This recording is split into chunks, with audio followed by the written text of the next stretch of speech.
Next, Mah Tovu.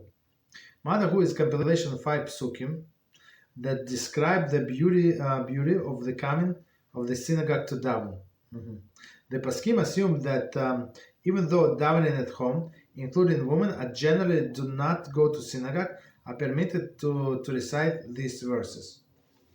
Okay, so this verses, it says how beautiful I repent. So Yaakov and all other things, your synagogue. So it's me personally, I say it, even though I say all of these things at home, like carbonos and all other things. But women, I mean, if they want, if they have time, one more time, it's I mean, this is the much less obligation than the morning blessing. But if she wants, sure, nobody is going to stop her, even if she's not going to go to synagogue. Usually, women do not go to synagogue. Why would women go to synagogue?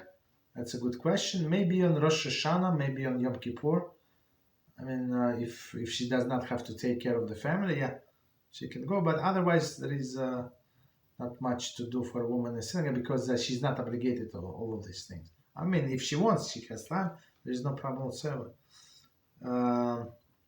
If she's not going to talk, right, in the synagogue, so yeah, that's she can go. But otherwise, it's a big disaster. If she's going to go and when she was not obligated and she talks in the synagogue during the davening, prayers, during the reading of the Torah, it's better for her never go to synagogue 1 second than speak one day, one second in the synagogue.